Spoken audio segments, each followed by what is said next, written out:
Welcome, everyone, to another episode of HR and Payroll 2.0. I'm Pete Tiliakis, and as always, I'm joined by the legendary Julie Fernandez. Welcome, Julie. Thanks, Pete. Great to be with you again, and I can't hardly believe it's the end of April already. I know. It's exciting and kind of scary. Like the quarter's gone. First quarter's gone. We're already deep into second quarter. Payroll Congress is right around the corner.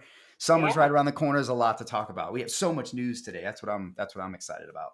yeah, Yeah. we haven't done news in a little bit, so we got plenty to dig into. And if you start with ADP, like they're just finishing out their fiscal, right? So, Yeah, yeah, one of yeah, those wacky, absolutely. weird fiscals. So, um, Yeah, let's start there. Yeah, so we, as analysts, got a nice update from ADP recently. We had an innovation update, if you will.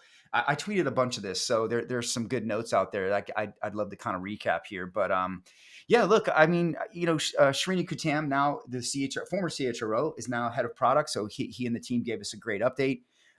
Lots going on there. Obviously, tons in Gen AI, ADP Assist is the solution. Obviously, that's leading all of that. You can look up that on their website and see a lot of the use cases out there. But it's all about augmentation, right? Bringing more capabilities and insights to the frontline worker, to the manager, all that sort of thing. Um, Across all the solutions, right? Yeah, Assist and Data Cloud are working very closely together to bring that different experience of surfaced insights and nudges and ability to help people get things right every time, on time, if you will. I think one of the things that really excited me the most, you probably recall Sora, right? They made that acquisition earlier around Sora. I think it was the beginning of the year, if I'm not mistaken. And what I really love about this, Julie, you'll appreciate this because we talk about this a lot here. Is orchestration, right? One of the things I think is really interesting about Sora, and I think maybe ADP has gotten, I perceive that they might have gotten ahead of some of the others, is just the orchestration of things between the lines, right? Between the transactions. We've talked about it about leaves. But they're really looking at Sora as an opportunity to start creating more of an orchestrated experience for employees for transactions that sometimes actions and experiences that go beyond the transaction. So I think that's really great, right? Bringing tech together, bringing process together, and making it much more seamless and automated. So that's something I would really keep an eye on. yeah, awesome. Yeah. I want to ask you though, did some of those insights include platform specifics? Because oftentimes, they have their different strategic platforms, but there's still folks using other platforms, and I always like to poke a little bit and find out, is it for all the platform users or certain platforms? Did they give any insights on that? Well, of course, right? I mean, ADP Data Cloud and ADP Assist are available against all their HCMs. I think it's fundamentally becoming part of the fabric of ADP solutions. So, yes, I would say it's going to be available across all. And when you look at some of the solutions that they're operating that are most popular, like Workforce Now, Hmm. they're bringing a lot more sector focus into there, but also bringing in, I think you'll appreciate this. They're really helping with obviously the advanced workflows, like I mentioned. But one of the things I thought was cool was they were using it for digital onboarding and doing a bit Okay. more of the data movement and help with AI, or excuse me, help in getting that data migration right and configuration and policy configuration sort of set up for clients through AI as well. So yes, you're seeing this across all their platforms. Um, and I think you're going to see deeper integration with Assist. Deeper integration has been going on with Data Cloud, which is their rich data set across all their customers, right? 1 million customers, and very much driving a lot of the benchmarks and insights and the ability for folks to get that those nudges and help along the way, right, along their Yeah. transactions. So yeah, Yeah. absolutely, we did hit on some of those. Everything's getting stronger, right? Next gen's getting stronger. Global Hmm. payroll. We've already kind of talked about that. I think from Rethink, I did a write up on that. But Right. yeah, no, I love it. I think ADP is really, obviously they've gotten much sharper with their go to market now, so that the solutions are a bit more cleaned up. I think there's a lot of platforms at ADP, and it can be a little confusing, but Right. I really appreciate what they're doing to clean that up and make it easier. And then, of course, I don't know if you realize this, Julie, and maybe others don't, but ADP also has a ventures program similar to what we've seen, maybe UKG or Workday or others Workday. do. Yeah. Yeah, Yeah. where they're Mhm. making these incremental investments in point solutions that can enhance their marketplace and enhance their environment, and maybe ultimately acquire some of them. Who knows? But some really nice additions there. Leave of absence was one of the partner investment areas. I know that's key Hmm. for them. Hmm. So it makes total sense, right? They've got benefits, they've got payroll, they've got HCM. So all that kind of comes together there.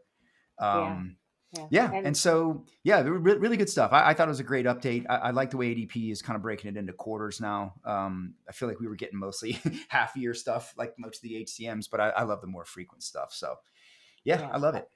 Awesome, great to hear. Yeah. That wasn't the only kind of summit, right? An update that you have had since we talked last. Yeah, right. We the analysts got to go out to San Francisco to the beautiful Cavallo Point, and I believe that's what it's called in Mm. Sausalito, Uh-huh. California. And yeah, it was wonderful, right? Workday Innovation Summits are always exciting. It's such a privilege to get to go. And just one of the things I thought was interesting to start with, Julie, is I was sitting there sort of opining about, wow, when did I first started working with the Workday platform? And for me, I think I was coming up around 2007, 8, something like that, right? But how about you? How long have you been kind of poking around and engaging with Workday? You know what? When I was first engaging with Workday, it was before they had scaled to large market. And Yeah, so it was working with clients, well below the 3,000 employees. And, and so they were still kind of new. And that was right before they had their big, massive, the first really big client, I want to say it was Flex or somebody that might not even be around anymore.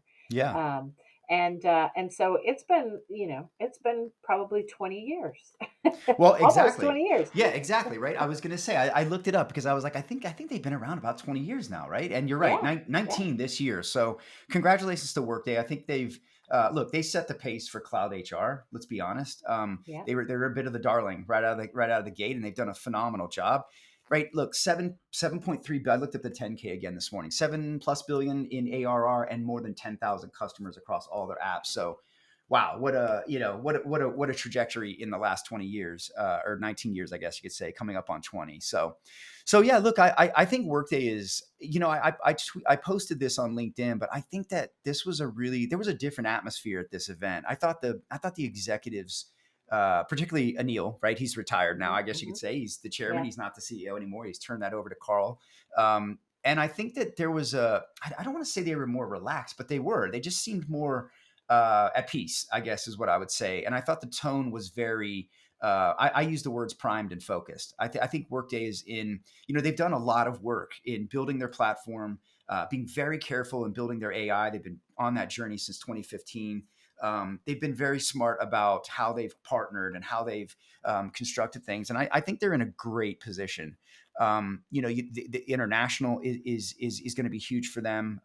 You've seen them do a lot more in finance. You've seen them do a lot more with payroll to bring that around for the full yeah. suite And down connection. market, right? As I start to Yeah, think about and their now partnership with Insperity and that's some other right. things. Yeah, That's right. The Insperity partnership is going to bring them down market, which we've talked about, and I wrote a little bit about.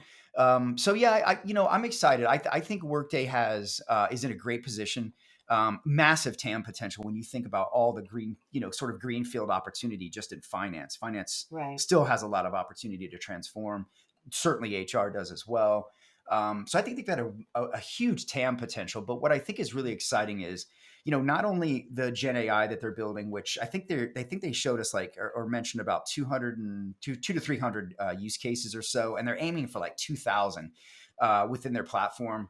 But what is really exciting was listening to Hired Score's leadership, Athena, the founder. I'm drawing a blank on her last name right now, but just the cool stuff that they're going to be doing with Hired Score and the talent intelligence there, and what they can learn from them equally, and Workday can teach them about AI and back and forth. I think there's a lot of opportunity for them to do some really cool things across the platform. So yeah, like I said, I mentioned a few things I'm going to keep an eye on with Yeah, them, and I think that's one. I want to see what Hired Score is going to do across, to drip in more innovation across Workday's platform. I think it's going to give their talent side and definitely the recruiting a huge boost. Definitely want to see what payroll is going to be doing, and certainly one of the things obviously all the HSIMs are very anxious to solve and help with is the frontline manager and frontline worker. I feel like Workday's leaned really hard on that for a while now, and that's all coming together as well.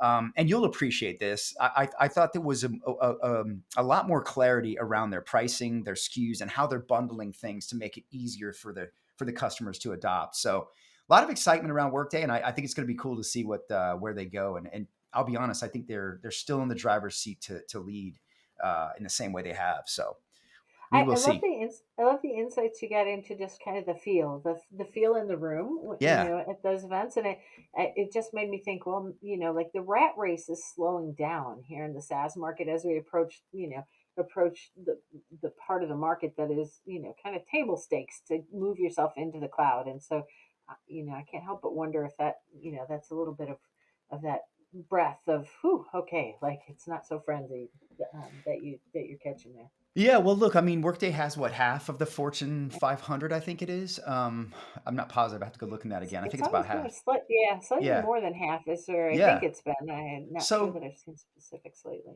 yeah, I mean, I think you can tell like North America's a little, maybe a little saturated, at least in maybe enterprise, right? So certainly there's a lot of opportunity still with mid market and down market, which Workday is right there, right, meeting Yeah, it with their partner Insperity. But I think and rest of internationals world. Yeah, and totally, rest yeah. of world. Rest of world is going to be huge. Workday is really looking. That's where the partner ecosystem I think is going to be absolutely vital, helping them get into those other countries, particularly Germany, France Yeah. and some of these. And I know Australia's big for them. They're already doing really well there. The new payroll module, or excuse me, engine is available now there as Hmm. well. Hmm. Hmm. And more to come. And I'm staying very close to them on payroll. I love what they're doing with global payroll and the approach they're taking, saying, "Hey, look, we don't want to own all that. We really just want to create a great experience, single experience for our users through the Workday platform, and let's leave the heavy lift in global payroll to our partners." So, Well, and staying close is yeah, great, but they've been really slow to move into other countries. Like yeah, slow and intentionally slow, right? So yeah. there hasn't been much country wise to talk about in quite some time now. Yeah, that's true. I think they have right. They have five templates right now, country templates for payroll. But look, that's where the partners come into play. Yeah, I think yeah. that's where the go to market with Alight now Newco, I guess it would be, will Hmm. be really pivotal, particularly for those seven or so European countries that they mentioned when that came out. And look, co innovation around payroll and just otherwise across their partner network. I think you're gonna see more of the platform's more open than ever. They've really armed developers with the tools to engage their solution and extend their ecosystem even more than it was. So yeah, and that's one thing I want to point out. This was brought up. Carl was very clear on this because I've seen this with some of my client vendors that are trying to partner or were last year. That maybe there was some obstacles to that, and that there was this idea that Workday wasn't open to partnering anymore with in certain Yeah, spaces where they yeah. might have had a little saturation. And so Carl made it very clear that's not the case. We are air quotes open for business when it comes to partnerships. So any of the vendors out there that were maybe we're having some issues, if Discouraged. you were, Yeah. get out there, right there. Workday is absolutely open for business in that Go way. back at it. Go back at it. Yeah, no, I think. Look, I think there's. Look, I'm sure Workday must get bombarded with opportunities, right, to partner. Not everything's going to be right. Not everything is going to be a fit.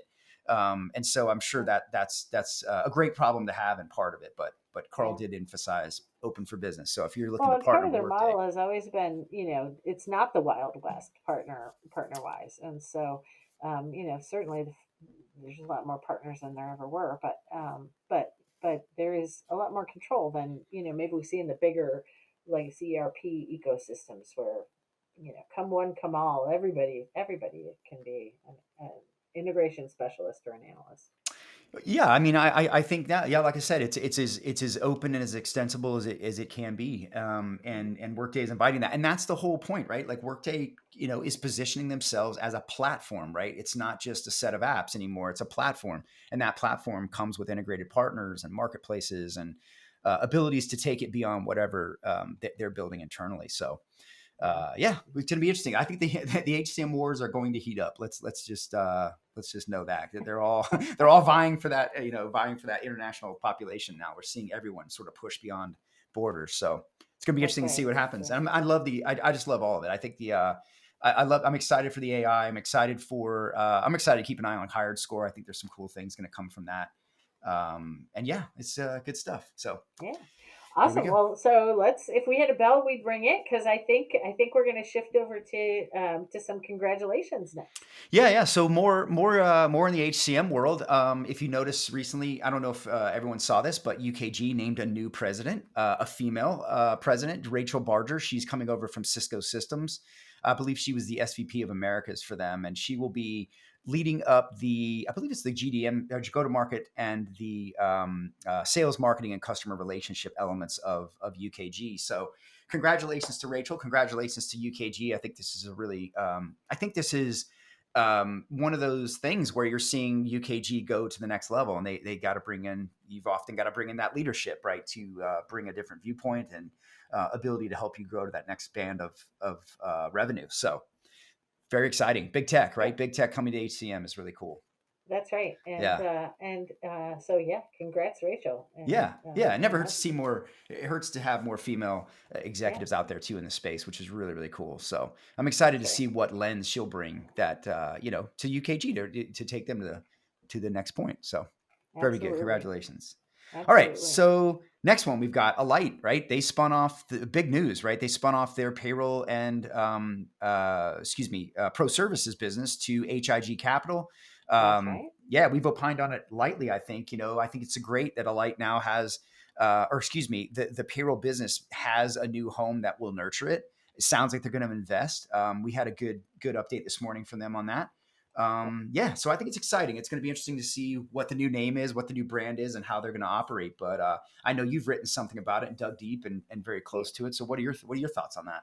Yeah, so interesting. So first of all, just for folks who aren't staying as close to this, it's there's an agreement out there, but of course these things take time. So I would expect it's going to be June, maybe July before there's any real finality to that. So in the meantime, we have a light, which is basically going to keep all the benefits benefits business on their side, and then for folks who don't know, kind of the HR side of the house or the part that's being spun off that HIG will invest in next is the HR side of the house that really focuses on payroll. That's a sweet spot for you and I. And I know many folks may not remember, but that business included some of the MGA HR business that came over in 2019 or so with them.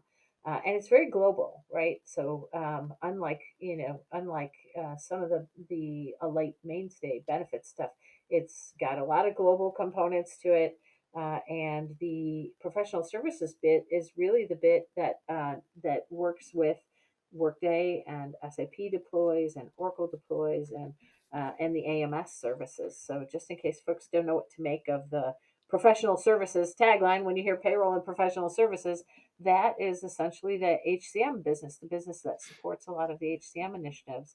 And so those are the two pieces that are coming together, and a lot of clients out there. So, there are a lot of clients that are kind of wondering what happens as these two part ways.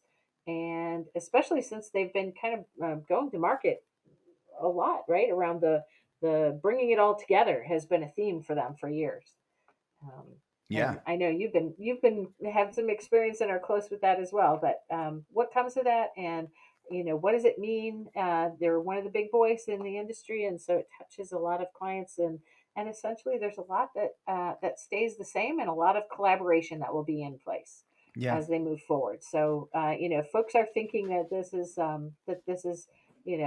is largely disruptive, highly disruptive, or a lot of things going on. That's not at all the nature of the way these two are going to carve out or split from each other. There's a lot of continuity that's been thought about and embedded in this, and just lots of different detail. I'd be really happy to talk to anybody that has some questions or needs to know more detail, but I'd refer them to things that we've written and spoken on before about them first, because we've shared a lot of detail in the space.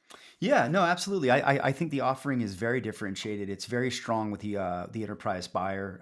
I think it's getting better with the middle market buyer for global payroll when it comes Yeah. to the work that they've done to modernize some of their capabilities from engines and that Hmm. sort of thing. So look, I mean, I've been critical of the fact that I didn't think Alight nurtured this quite the way they should. I don't know if Alight really understood what they had. And I think this is great, right? I think HIG is very, from what I'm reading and what I'm hearing, they're very committed to this business. This is not break it apart kind of a thing. They really do see the value in this and want to invest and advance it. And you've got a lot of smart people that are still a part of this business that are going with it.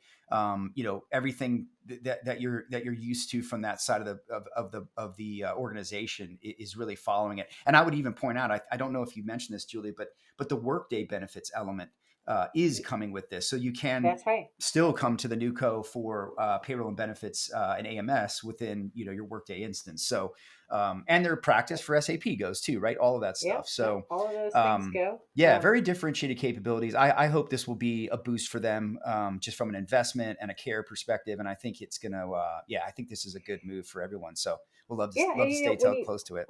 even when you just think from the investment perspective, Pete, there's a lot of new investment, a lot of dynamic things happening in benefits that haven't happened for years between navigation and wellness, and so there's that all vies for investment dollars on the benefits side of the house, and there's certainly more, a lot more to do as you develop the global payroll and professional services business, and so that's vying for investment dollars, and so just being able to approach investment, as a standalone or as a carved out organization, make sure that there is investment, and I think that's the thing that people are most excited about is, it's not investment shifting from what they've started here with the payroll business and the professional services business, and now it's benefits time. It's like no, like there's excitement and investment around, on both sides of the house. And so this gives them each a little bit of an identity there. Yeah, yeah, and good timing too, right? I mean, we just talked about Great. Workday, right? I mean, Yeah. Workday's got big international plans, and I think Alight's payroll solution and AMS and deployment are going to be a key partner for them, right? We already know they are Yeah. And when we talk sizable. international, P, like Yeah, Alight Payment Services and the digital wallet, like some of those things are prime time now, and they're garnering a lot of excitement out yeah, in the marketplace. And those things go with the new co, right? With the yeah, new business, absolutely. and are very global in nature and are growing, growing and thriving parts of the business. So Yeah, and more that's important, exciting. they can sell Workday and they can sell SAP as well, right? Yes, So not that's only right. are they a deployer and a reseller, or excuse me, a service provider, but they're also a reseller. So look, I think they're in a great position here. Very differentiated capability. They know the market. They know this. They know the product. They know the Workday product incredibly well.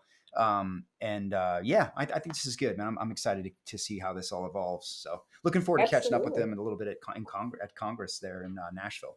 Yeah, yeah. Yeah. And hey, so like just making a weird wonky little touch point here, because I think now you're going to tell us a little bit about Zealous, which used to be a part of the old Yeah, North Gatorland. So, I like know. there's a strange historical connection there, right? I For know, folks right? who are kind So of geeks in the space. yeah, along the same lines, right? We just saw another divestiture or sale, I guess you could say, of a a notable payroll business.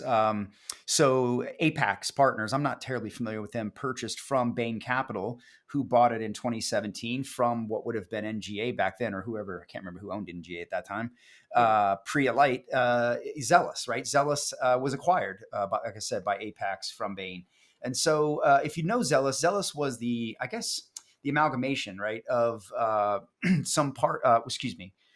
I guess it would be the roots of it would have been Morpay, the small Yes. market piece The down from market. NGA, which was mostly a UK based kind of solution, as well as some other things. They own Benefex. I don't know if you Yep. remember Benefex, Hmm. as well as a few other solutions. So no, I'm looking forward to actually talking to them. We're having a briefing very soon. I think it's in a couple of weeks or later in May. And just looking to learn what's going on there. But look, more payroll on the move, right? Payroll is a growth area, and it's a growth industry, and you're seeing these bigger capital organizations um, start now, not just starting, really acquiring them and building their portfolio around, or adding them to their portfolio to build around HR. So Yeah, and this is interesting.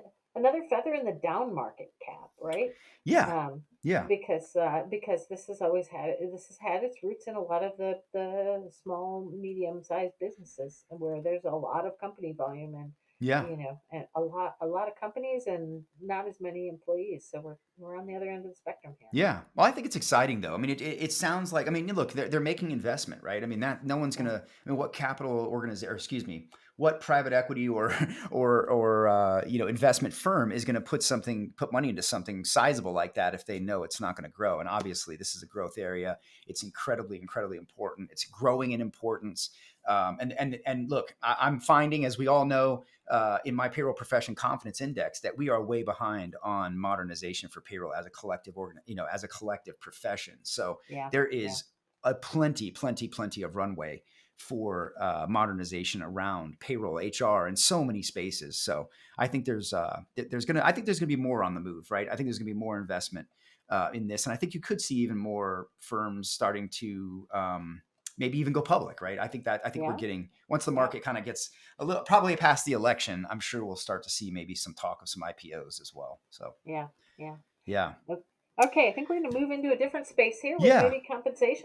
Yeah, we got a couple more, right? So let's talk EOR real quick here. So first off, Yep. I'm going to bounce around a little bit. I know I have these a little bit out of order, Julie, but I'm going to say the No first worries. one is congrats to Deel.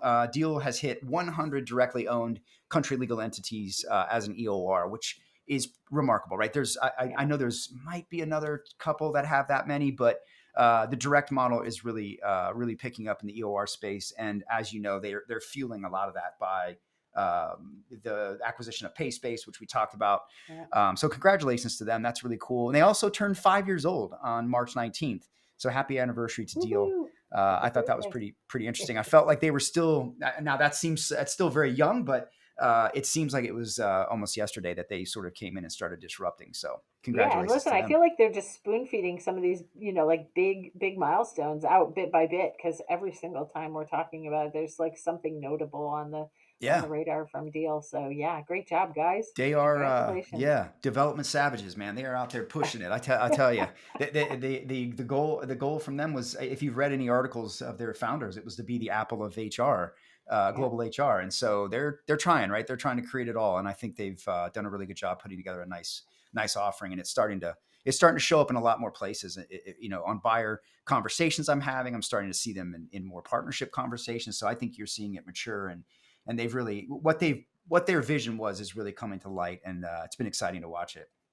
yeah, Yeah, so yeah. along that Well, lines, right? More EOR. yeah. Remote acquired ESOP, which was a partner of theirs for equity and comp management. So I think this is interesting because I've been saying for a few years now that I think that the EOR space is going to have to bring in a little bit more talent to the opportunity, or excuse me, to their their offering and their delivery model. Beyond just payroll and sort of benefits and core HR and time, and that's going to mean things like learning and development, maybe some performance management, and certainly now compensation management and some other areas are starting to come in. So yeah, so we'll keep an eye on that. Remote and Deel and all the AORs are quite keen competitors. So Yeah, I feel uh, like the total rewards is kind of that pivotal touch point, right? That can yeah, get you from across some of these spaces. yeah, and you got to have it. I mean, and the equity part. I like the fact that there are more firms, right? We had some great conversations this year with Jason Lee from Salt on the whole equity issue. So Yep. this is equity management in the sense of ownership, I believe, for employees. So Yeah, I good think to so. see, right? Good to see. I want to see more of that going on. So yeah. Right. Awesome. All right, and maybe one last one. Then I want to talk a little bit of payroll news, if you don't mind. But Don't mind. one last acquisition we saw, Cornerstone picked up Tailspin, and that is now bringing in spatial computing capabilities, right? So spatial learning. Think virtual reality, extended I'm thinking Man reality. on the Moon, Pete. I'm thinking Yes, Man on the Moon. all the realities, right? I mean, and this makes total sense, right? I mean, spatial learning. You think about like I've been watching like how they're teaching pilots with augmented reality, teaching surgeons. I've even seen police officers and security folks trained in virtual reality. So, wow, I mean, that's really cool, right? I mean, I've always loved the idea of like especially when you were younger, right, Julie? Think about like all the jobs you were curious about, but you never would have gotten an opportunity to Mhm. do or try them. But what if you could put on a headset and suddenly you could try those things, and now you're like, oh, this is interesting.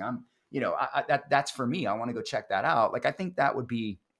I can just think of so many use cases for this. It makes total sense, right, to fit into their world in terms of learning and development. And yeah, I think this is the future. This is the stuff we're going to see more of.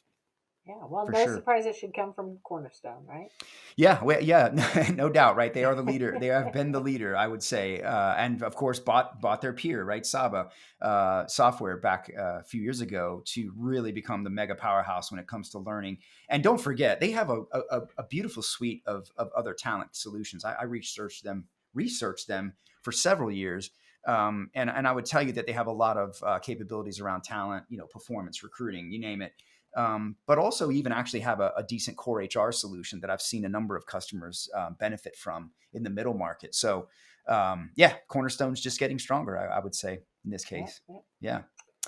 Yeah. Okay, let's talk Okay. one more thing. I think you've probably seen this, Julie. We now have 4 states, I believe, or 3 states, I guess it would be, that have signed on for EWA laws. So laws to make it that it that would make earned wage access more protected, I guess you could say, as a concept, but also protect the consumers that use it. So I love seeing this. I think this is good. I think in the absence of legislation, sometimes you end up getting some nefarious players. And so Yeah. Yeah. maybe this will help. I know there's a lot of blurry lines on whether or not EWA is a good thing or bad thing. There's still some angst around it, and I understand. But I'll tell you this, Julie. When I was looking at my payroll profession confidence index, again teasing this because we're gonna launch this. Mm-hmm. I'm gonna show this at and you've seen a sneak peek, At but Payroll Congress. Yes, I yes, I'm did. going to show you the Payroll Congress. When you looked at the most impactful digital enablers on a collective basis, right? It was mostly cloud analytics and mobile, right? But for the Right. smaller firm, those below 1,000, digital payments was number 2, above those other things. Yeah. So I think that tells you how impactful these can be. And I understand that they may be sector specific in some ways, particularly, they may slant more hourly, more frontline worker for sure. But we're seeing so many statistics of people in the six digit salary range starting to have concerns about paycheck to paycheck and all of this. Um, I just think that even if you put aside the financial wellness part of this, the appetite for digital money movement and digital wallets and all of that is increasing, right? There's so many indicators of it, from open banking to earned wage access to other things. This is just the way things are going to go. This is the way money is moving. No pun intended. So Yeah. I think we're Yeah. going to see more of it. Yeah, I Yeah. don't disagree. And hopefully, I think things innovations move best when they're not forced. So I do think that things are going to move in this direction. But when there's talk of this is the only direction and it's all got to be digital, that's when folks throttle back. And Oh yeah. I look at the legislation in this space, and I think like this is great to see this legislation, and it should be a little bit messy because it's trying to solve for payday lending and things that are messy and by nature, and and not the best model for folks to actually access and get funds. And so you're trying to correct for something that is a greater concern even out of the industry. So I be good to know. see some legislation around it. Yeah, well, the other thing is too, like I never want to see legislation for legislation's sake, because I think that just Yeah. suppresses innovation. But when it's guardrailing the industry a little bit, I think that's always a good thing. I know there's some folks, there are some antagonists on the other side of this that would say, well, it's just opening the doors for these for some of the predatory stuff. But I think I don't know. I feel like it keeps guards some of that, but at the same time, we got to lay some sort of foundational box, right? Some sort of lines in the Yeah. sand, and Yeah. begin from there, and begin to adjust, right? I'm sure since the internet's come out, right, there's been legislations that changed over time that as we learned. So I'm sure that will come with these sort of things as well. Yeah. Absolutely. So I think we agreed that you're going to geek out on something very payroll specific next, Yeah, right? I do have one more that I didn't put on the list here, Julie, but I do want to bring up. Did you happen to see that the non-competes got killed finally by the Oh, FTC? well, Did you I see this? did. I did see that, and interestingly, though, there's also still some speculate. There's still a lot of context and questions about whether they have the authority to do this, right? Yeah. So, Yeah. but yeah, an interesting move. It's getting quite a bit of attention, and then I see other folks challenging. Well, shouldn't it be possible at maybe executives levels and not at at daily work daily worker levels, and so I think the controversy is just starting here. Oh yeah. Well, but here's my thing. Like, okay, let's say that this does get, something happens and maybe they are able to sort of prevent it from being entirely done away with, if you will. Does this sort of put, now that this is out there in the media, whether it's law or not, right? Does Yep, that yep, put it into the heads of the community of workers and of the world to say, as I go, if I'm a talent and I'm going to an organization and one's got a non-compete and another one doesn't, I mean, I can say, yeah, you might have every legal right to do this, but it's a dead process, and um, or dying process, I guess I would say, and you start to deter talent, even if it's not illegal, right? yeah, yeah. Um, Almost Well, they becomes a have brand already. stigma.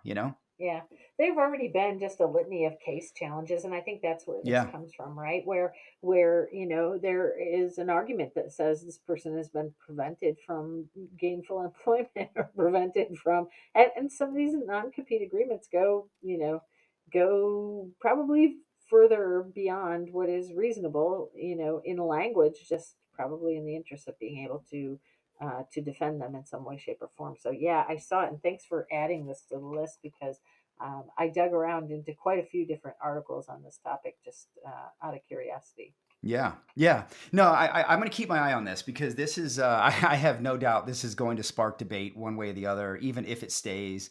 You're right. I'm sure someone will challenge it. That's Yeah, what always happens in all, in anything. yeah. But look, I Even think it's a win for workers, right? And I wonder if it's at least for U.S. workers, because I know I've been on the bad end of some of those.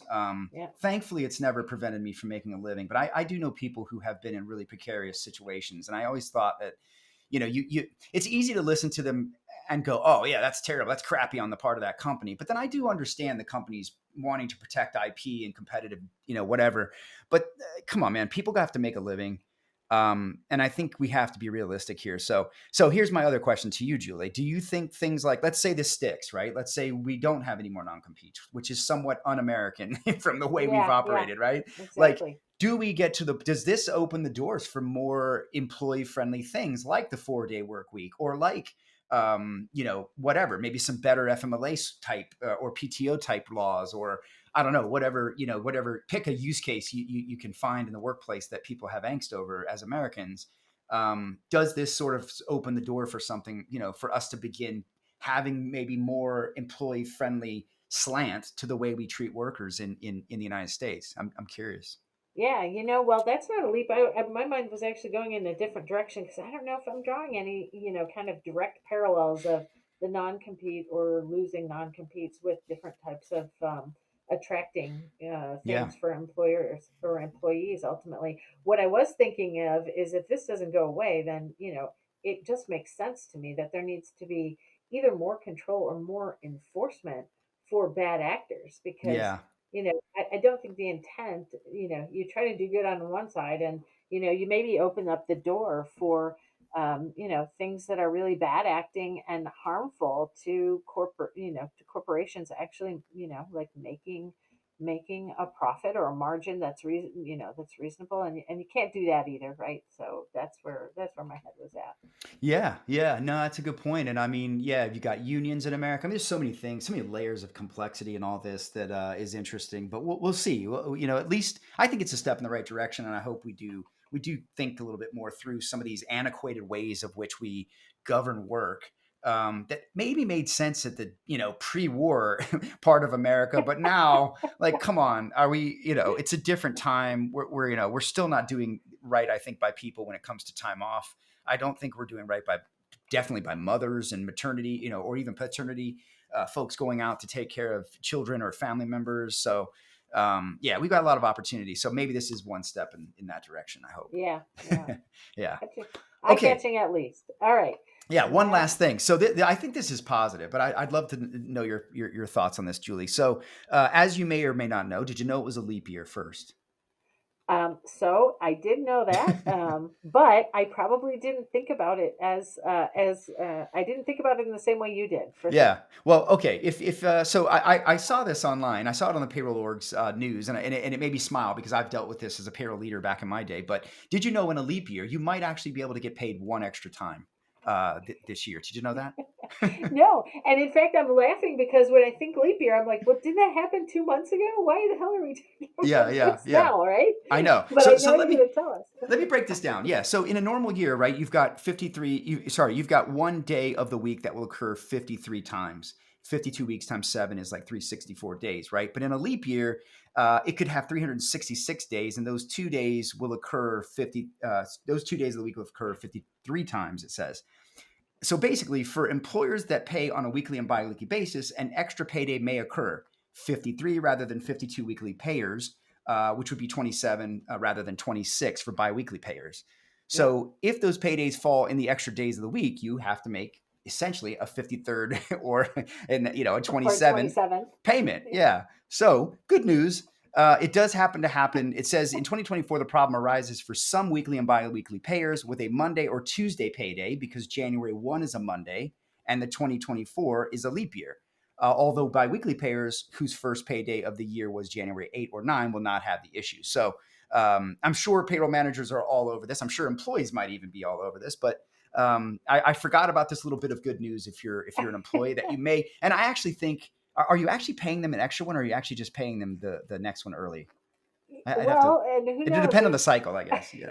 yeah, for sure, for sure. All I'm thinking is, I hope to God there's a co-pilot out there that's just making this whole thing go, like go away or happen, smooth and seamlessly. But thank God for payroll practitioners who Yeah. wake up the year of Jan 1 of a leap year and go, okay, this year's going to be one of those, like the Oh yeah. locusts Oh coming, yeah. right? That where we have 2 seasons of locusts that are coming this year. Well, the reality is, just to be fair, for those of you who aren't in payroll, the reality is when you're setting your calendar at the end of at year end, you're already Yeah, kind of eyeing this and preparing for this systemically. And yeah, absolutely. so but it really, I would say this really ultimately comes down to less about the payroll leaders knowing about it and preparing for it. It's them communicating it, and that's I found always was the confusion when we had to deal with it. Of we had so many pay cycles. Yeah, it was just too much. But we would have two questions, right? Obviously. So we would try to head that off because there is going to be that confusion for those that will see that extra paycheck. And believe it or not, people will call and say, "Hey, I think I might have been overpaid," which is Yeah. great. Good to see Well, people are honest. Yeah. I was gonna say on the flip side, like if you haven't given it a second thought, like, I hope we're not gonna create a rush on the poor payroll department where people are going, what is my extra I know. paycheck that I'm getting this year, Yeah, right? yeah, Like right. We probably just created a whole. We probably just created a lot of the communication needs just right now. So anyway, yeah, right. go check that out though. I think it's interesting. I had totally forgot about that little thing. And when do how often do we have a leap year? Do you know the formula of that? I don't know. Is it every other? No, I I thought it don't was know. every four. Anyway, Oh my God, I'm gonna show my stupidity. I I would have know. I would have said It's never mind. okay. We're not leap year experts here. We're Every HR 4 years. experts. We're I HR don't experts. We're know. not leap year experts. But anyway, Can't yeah. advise on leap year. Yeah, yeah. So that's the news. Look, I hopefully everyone likes these news. We had actually a lot of outreach commending us for these news episodes. So I hope that carving them off has made it helpful. If it has or hasn't, let us know what you think. We'd love to know. And yeah, I mean, we probably could have spent a whole episode just on Workday, maybe even a whole episode just on ADP's updates. But yeah, really good Oh, stuff. So smash! I was right. It's every 4 years. every four. Okay, there you go. Leap Yeah. year. Like, I think I just said something stupid. I have to Google we it. resolve that. Yeah, every 4 years you have a leap year. So every 4 years payroll has to deal with this nonsense. Yeah. But this is the stuff that payroll is doing. It's a Rubik's cube, people. It really is back there. And what you see going on, day to day is nothing compared to what payroll is actually doing behind the scenes. So give your payroll Okay. people some love. They're dealing with leap years and all kinds of problems. So yeah, That's right. yeah. All All right, right. let's get back to the teaser because you and Yes. I are both going to be together at Payroll Congress, which you Yeah. have long coined as the Super Bowl of payroll. It's the Super Bowl Um, week. This is Super Bowl week. I'm so excited, Julie. I am going to be there all week. I'm going to take it all in as I always do. I'm doing a lot. I know you're doing a lot. But let's talk about what we're doing on Wednesday, the executive summit. That's going to be so exciting.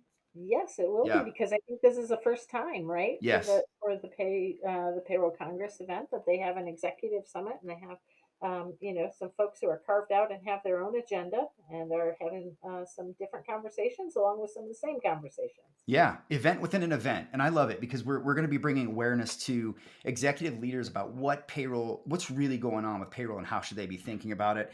I'm so excited because I'm dripping in some of the payroll profession confidence index results that we won't unveil until Friday at Congress. If you're going to be at Congress, please come to that unveil. I'd love to share that with you. And I will be personally emailing to the attendees a copy advance before it goes out a few weeks later. So, or a week or two later. So please, yeah, That just seems so unfair, Pete, to have to wait to the very end of the conference, because I honestly, know. what you've done with that survey is so, I mean, it's just so amazing, and I can't wait for people to see it. I've had the privilege of taking a little sneak peek as we were getting ready for our joint session together, and it's just awesome. Yeah, Awesome what you've thank done you. with I that. I know appreciate you. it's a labor of love, so congratulations with that. Yes, thank you. I'm proud of it. I love what it, look. There's some good stories in here. There's some bad stories in here, but we bottom line, I'm excited for it. I think it turned out exactly the way I thought it would, and it's just the beginning. We're going to be doing a lot more from that data. So I really appreciate everybody being a part of it, and thank you for that feedback. So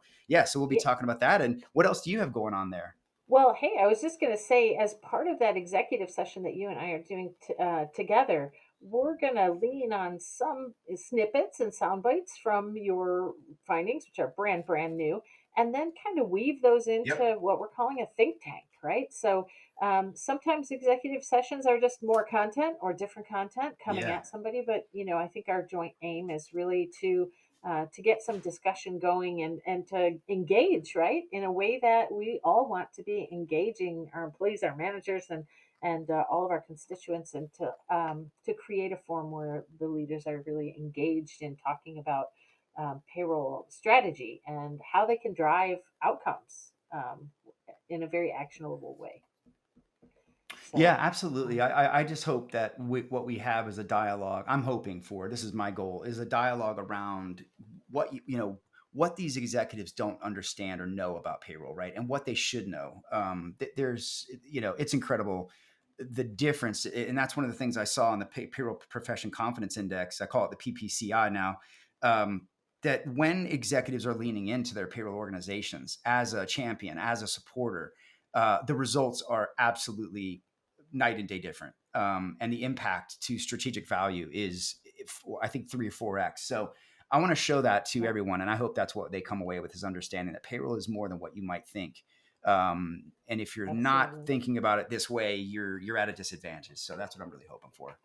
Yeah, Yeah. and so I'm at the other end. My session is on Tuesday, before even our joint Yeah. executive summit day, from 1 to 2 o'clock local, and I'll be talking about payroll and creating and really harvesting stakeholder relations. So Oh, nice. forever in a day, payroll. There's the lifelong question of, should payroll sit with HR, should payroll sit with finance, and the stakeholder map for payroll is just more complicated, I think, than any other function in the organization. Yeah.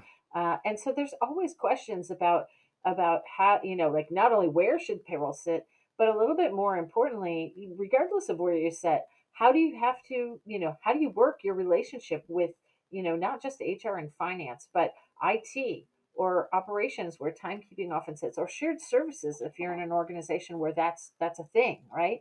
Um, and then it bleeds into all sorts of interesting topics that go to our seat at the table, that go to the, what skills or how you're even recruiting and thinking about a payroll role.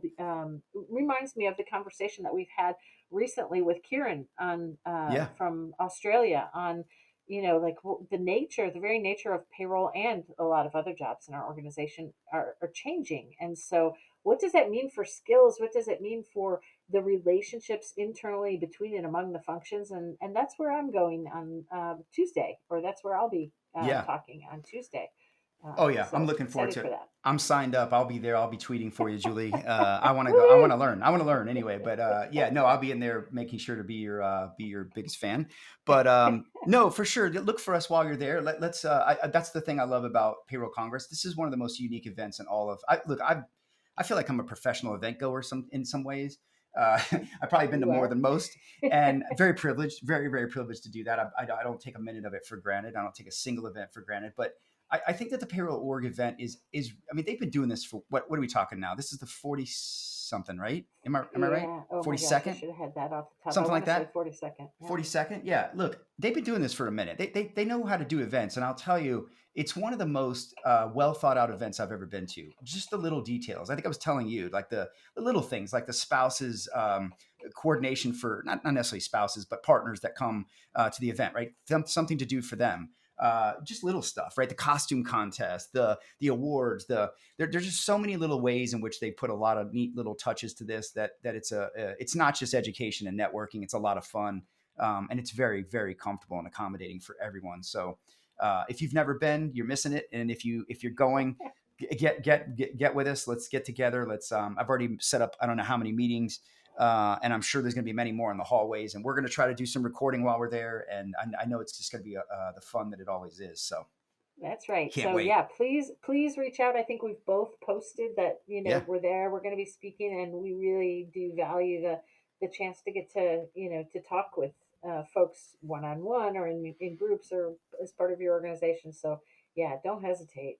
That's part of the privilege of being able to be at an event, is being able to meet and talk to folks that you're not usually co-located with, yeah, right? and the learning. I mean, the learning Yeah. and the trading of information is super. And again, I say it's the Super Bowl of payroll because it is. It really is. You catch. People from around the world come to this, and that's what's exciting, right? Is seeing payroll come together for each other. Yeah. Great community. So yeah. Yeah. Well, good. That's anything else, Julie? Anything else you need to? I know you got the Alight article going around. I'll make sure I put that in here for people to see. What else? Anything else going Yeah. on? Oh, well, thanks for that. I Yeah. actually probably, if we haven't posted it yet, I have one of my micro surveys open, and I'm so excited for this one. Now that we're past the payroll confidence survey that Cool. you've pulled together, Yeah. this is intelligent automation in HR. And if there's something that folks are talking about everywhere, wide and far, it's AI, and I'd say Yes. even beyond that, intelligent automation. These micro surveys are kind of my practitioner attempt to take bite-sized bits of intel and pass it along for other practitioners. And so it's literally 15 questions, Yeah. and we'll put a link to that as well. I think we're going to close it here at the end of the month. I might leave it open actually right through payroll Congress, just in case Yeah. there's some other folks. Yeah. Shoot that over Yeah, to me. I don't know if I have that, Julie. So if you could email me that, I'll make sure I share it, and we'll get I it in will do here that. to the description so everybody can have that. So yeah. Absolutely. Awesome. So, yeah. So thanks for the chance to mention that. These surveys are important, right? I mean, they're a labor of love, like you say. Yeah, no, they're great. Pulse surveys are good. We can get some good info and we can help direct some things. So Yeah. help us out, help us help you, I guess is the way I would look at it. So Yeah. So, yeah. what about you? What else is on your radar as the event goer of event goers? Oh wow. Let's see. Congress is going to happen, and then I've got the UKG analyst update right after that, so I'll be able to share what's Yeah. going on at UKG. And what else? I'll also be at the Walk Me. I don't know if you know Walk Me. They're an employee experience solution, user experience solution that is having their analyst day the week before that. So I'll have some updates from that Hmm. as well. And then of course on into summer we got Cornerstone and some other ones. So Yeah. yeah, just Yeah. on the road until summer, I guess you could say. Yeah. It's a labor of love, but Yeah, and look for the we do payroll. love it. Yeah, look for the payroll profession confidence index to come out as well. It'll come out right after Congress. So Awesome. all good. All Wow, right. that's a lot. That's a mouthful. And I know. hopefully, folks, give us your feedback on how you like us kind of bundling the news together instead of a little Yeah, bit up front in each of them. Maybe it's easier to find the news if we do this. yeah. That's one If of our thoughts. it felt a little disruptive to our guests, so I thought we could just carve it away from that at least. When we Yeah. do episodes on our own, I think it's probably easy, but when we have guests, it felt a little awkward. So thought we could carve Yeah. it off, and we've had some great feedback from that. So I think it'll work out. Maybe we'll do a monthly thing, or depends on what's Yeah. going on, right? This was hot, kind of a hot and heavy month, so we had a lot to talk about. But well, look, Excellent. thank you, Julie. It's always great. Thank you, everyone, for joining us, and we'll talk to you soon. Back again soon.